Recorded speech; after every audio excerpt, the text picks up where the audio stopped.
Hey, Yetis, this is Mr. Smith. Thank you so much for your patience as we pull everything together. But this is specifically for our families who are choosing the online learning option for this school year. Okay, so we know that we have a group of kids who are going to be coming to school in person, and we have a group of kids who will be receiving their instruction and doing their coursework in an online format. So I want to talk to you specifically about our plan for your child. So, still important dates are that the first day is still going to be August 26th. Okay, and we would ask that you still join the Zoom meeting in the morning, and that your child still completes some of the activities that we're going to have planned on that day. And then what we have is orientation on the 27th and 28th, and that is going to be in person. It weather dependent should be outside, and it will be kind of norming ourselves and gaining connections and things like that. So we'll be out on the Summit Middle School football field. During that time, your child, of course, is welcome to come and join in those activities. What we can likely do is start uploading their core content classes during those days: English, math, science, and social studies. And they can start working on those things. And then also, if they want, like I said, if they want to participate in orientation, that's fine. And then the expectation would be they start those core classes on August 31st. So we'll definitely have some classes that they can get started on during these days, but the expectation is they start their full schedule on August 31st. Okay, so what is online learning? Well, at Snowy Peaks, it's a little different than the rest of the district. So this is essentially joining an online school. Okay, there will be no in-person contact. And what's nice about it, though, is that the courses are still going to be taught by the Snowy Peaks staff. Now, there are a few exceptions to that, but for the most part, if your child is taking English, math, science, or social studies, we're going to offer it to them, and we're going to be the ones teaching, and well, we're going to be the ones monitoring and assessing and supporting our students. What we really find important is that, if you need help, your math teacher is not sitting in Texas, owned and working for a company that isn't Snowy Peaks, right? So if you go with an Edgenuity teacher, they're going to live out of state. They're going to have a caseload of 250 kids, and getting a hold of them is going to be fairly difficult. For us, our staff is going to be here at Snowy Peaks, and during their planning periods, they're going to be able to support your students. Okay, so that's where those connections and relationships of still being part of our Snowy Peaks community is going to come into play. All right, so students will have the option for some self-pacing. They'll be able to work ahead. We do not we do not allow our students to fall behind. So we set a pace, and that's the pace that the students can work at, or they're welcome to rip through courses as fast as they want to if they want to work ahead. And then the limitation on courses are, if you want a Snowy Peaks teacher, you need to choose the Snowy Peaks course options. If you choose something or want to take something that isn't being currently offered in our master schedule, then we're gonna have to put you with an Edgenuity teacher. So hopefully we can avoid that. Okay. So, some more information here. Sorry to keep talking at you and make you read all these slides, but it's important. So, students will complete all English, math, science, and social studies coursework in their Edgenuity accounts. Okay. So, they'll have an Edgenuity login, and that's where they're going to find those courses. Elective courses may run through Edgenuity, or they may run through a Google Classroom, depending on how the teacher wants to set that up. Now, there are certain classes that are going to be really challenging for us to offer in an online format, just because of the nature of the class. So some course options may be limited as to whether or not we can offer it online. Okay. Teacher office hours and virtual support will be happening. Our teachers are going to make sure that they have a schedule to check in with your child and make themselves accessible. All of our teachers have planning from 7:30 in the morning until 8:15, and then all of our teachers have a whole afternoon of planning. I guess, let me think about this, every other day. So either Monday and Thursday or Tuesday and Friday. So we'll be setting up when those support opportunities are going to happen. We still want our students to know that they are welcome to come join the experiential learning opportunities. So, for example, if my student is an online student, however, boy, I know Snowy Peaks is going on that hike that day, and I feel comfortable if we're outside and socially distanced on a hike. Boy, are you always welcome to join anything that we do. All right.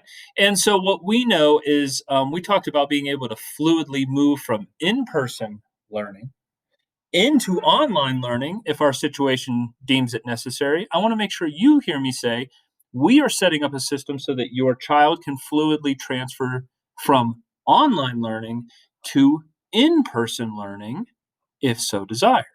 So, if the COVID numbers go down, if there's a vaccine, if there is, who knows? If there is some reason that, you say, hey, we really want to shift into in person learning, we can do that. And we can do that at the end of the first quarter.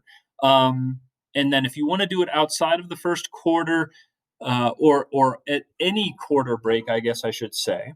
Okay, so that would be in October or in December. But if you'd like to even, make a shift outside of those time frames, we feel like we'd be confident that we could do so. Okay. Um, so you should know that we have used Edgenuity as our curriculum in many of our classes since about 2014. And so our staff knows how to use it, and we know how to maneuver through that. What's a bummer is in some other schools, their teachers are not familiar with Edgenuity.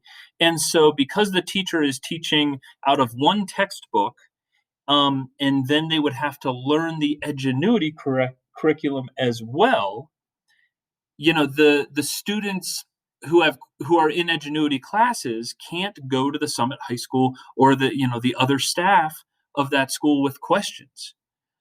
So what the other schools are doing is they're using Edgenuity's teachers and placing these kids outside of the district. We feel really comfortable with Edgenuity and being able to support students. So here in the second bullet, it says students who request a remote learning course schedule will use the Edgenuity curriculum. But and I've talked about this a lot. To best support these students, our teachers in most situations are going to be that teacher of record. Okay. For students to be enrolled with the Snowy Peaks teacher, their course selection must align with the courses on our current Snowy Peaks master schedule. So English, math, science, social studies for your child is absolutely built into our master schedule right now, and we are ready to go. The ones that are going to be tricky are some of our elective course offerings, right? So, can we do this in a remote situation, like our makerspace, our project-based learning classes? Some of those might be really challenging to do in an online format. So, what we may have to do is look at whether or not we're using an Edgenuity instructor to give your student an elective that we don't offer here at school, or do we sign your child up for elective options that we can offer remotely, but those might limit what those options are. Okay. What we know is that some of the Edgenuity content seems to be able to be found online.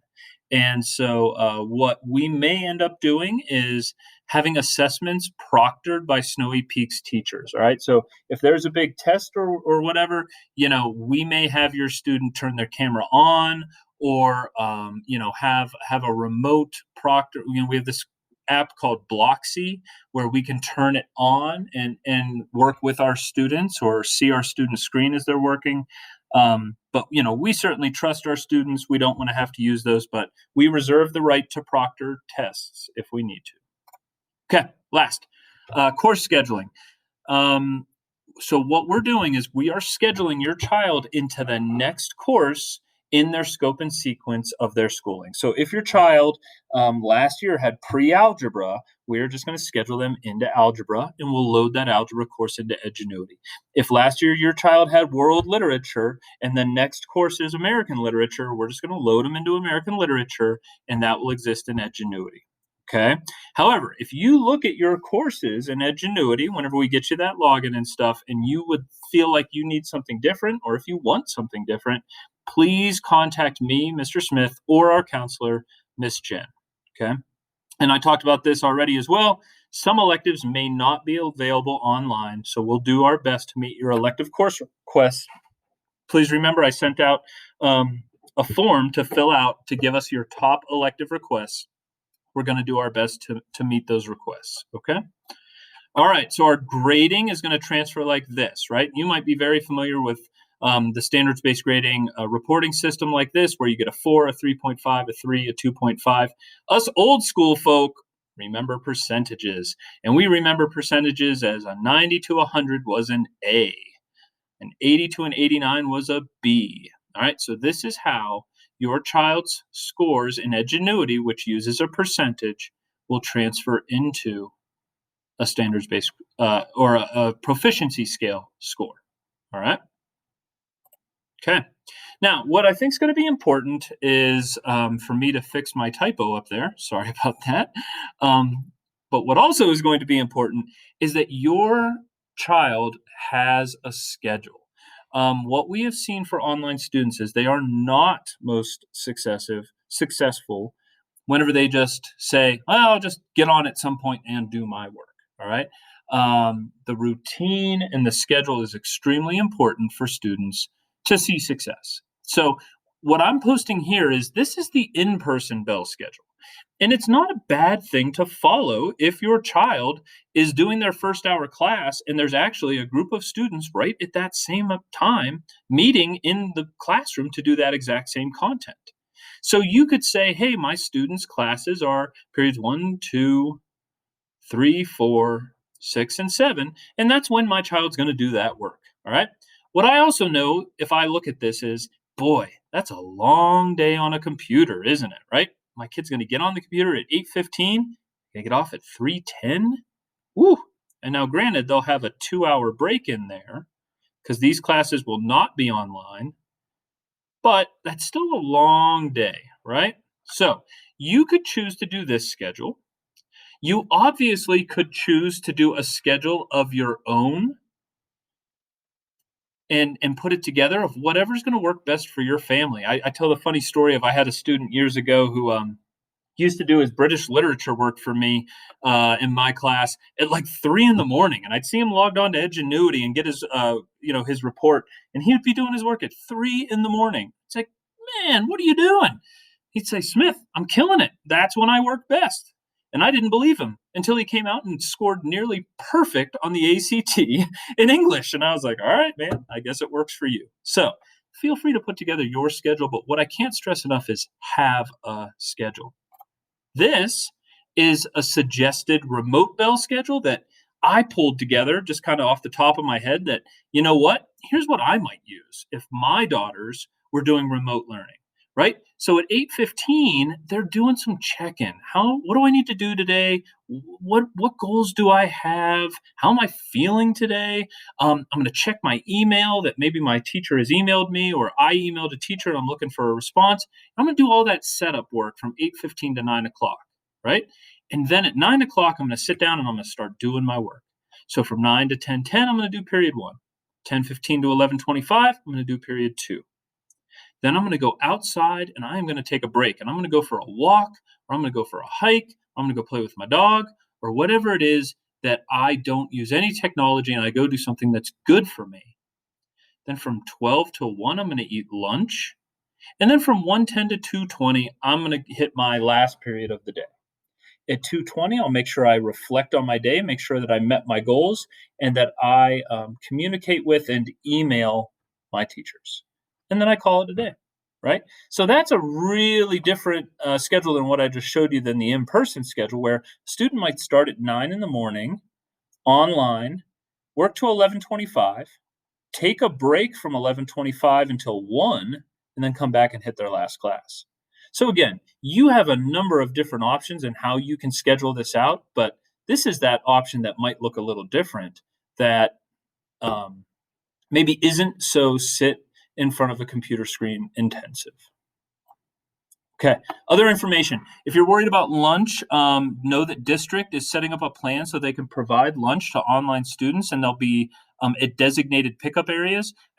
I assume the Snowy Peaks lunch pickup area will be here at the middle school. I'm not certain on that. Unplugged. Unplugged is our time where we tell students you have to unplug from technology. You have to unplug from your stress. And what we want you to do is find something that's good for you and spend some time doing something that's good for you. And we talk about it being good for our heads and good for our hearts. And so we want students to take a break and do some activities. If they're going to go outside and participate in activities, please be sure to follow those public health parameters. But ideas are going for a walk, a bike ride, skateboarding, book club, meditation, yoga, fitness, things like that. All right. So in that online schedule, I would make sure I plugged in some time to do that. Okay.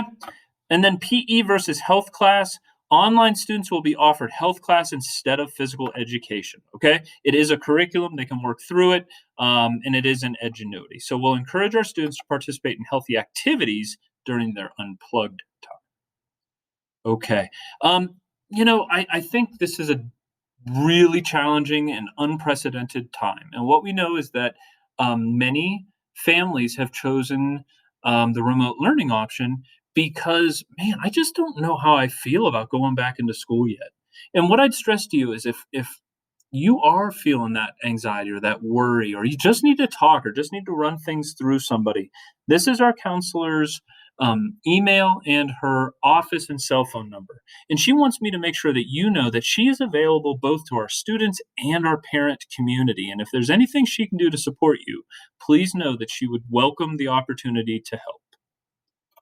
Okay, that's all I have. So if you have any questions, you can call or email me. I'm going to scroll really quickly way back up and just end with this, right? So, what you can expect here is that on the first day of school, we are going to have an introduction Zoom meeting that I'll be sending things out. During these next 2 days, you are welcome to join our orientation in person, which I think most of you guys are saying, hey, we're not going to do that. That's totally fine. We'll have some classes that you can get started on. And then the expectation is the first day of classes that you start all of your work is August 31st. Okay? Hope everything's good. Hope you guys reach out if you need anything, and I hope that answers some questions. Have a great day. We'll talk soon.